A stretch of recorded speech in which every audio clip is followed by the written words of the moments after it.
Kita baca berita tentang pemakzulan Presiden Jokowi yang lagi viral. Dan apa pendapat kalian?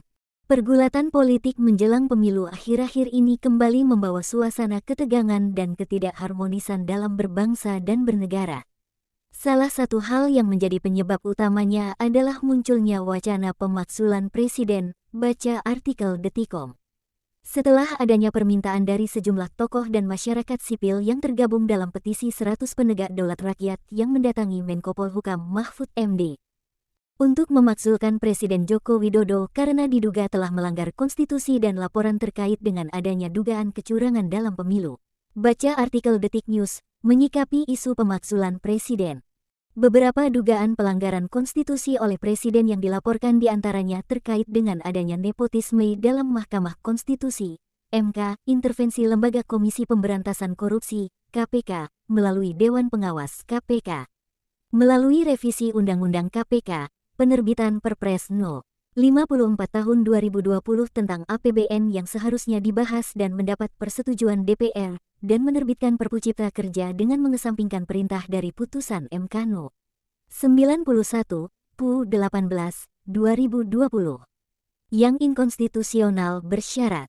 Menariknya, mekanisme yang dilakukan dalam mengajukan permohonan pemakzulan ke Menko Polhukam merupakan langkah yang keliru dan tidak sesuai dengan tata cara pemakzulan Presiden.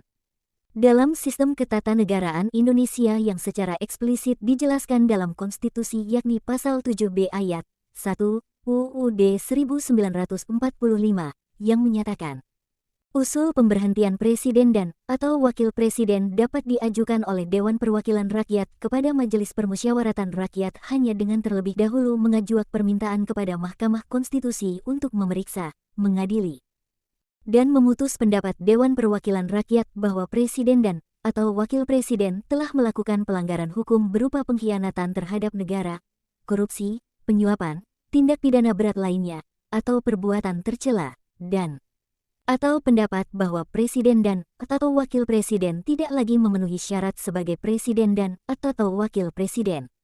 Sehingga, secara prosedural upaya yang dilakukan dalam pemakzulan Presiden ke Menko Polhukam adalah langkah yang secara hukum inkonstitusional sehingga sulit bagi Presiden untuk dijatuhkan dengan mekanisme yang seperti itu. Namun, yang menarik, dari alasan pemakzulan yang diajukan oleh petisi 100 terkait dengan frasa adanya dugaan pengkhianatan terhadap negara yang menimbulkan berbagai macam polemik dan penafsiran. Lantas, bagaimana kualifikasi dan penjelasan secara yuridis atas frasa pengkhianatan terhadap negara tersebut?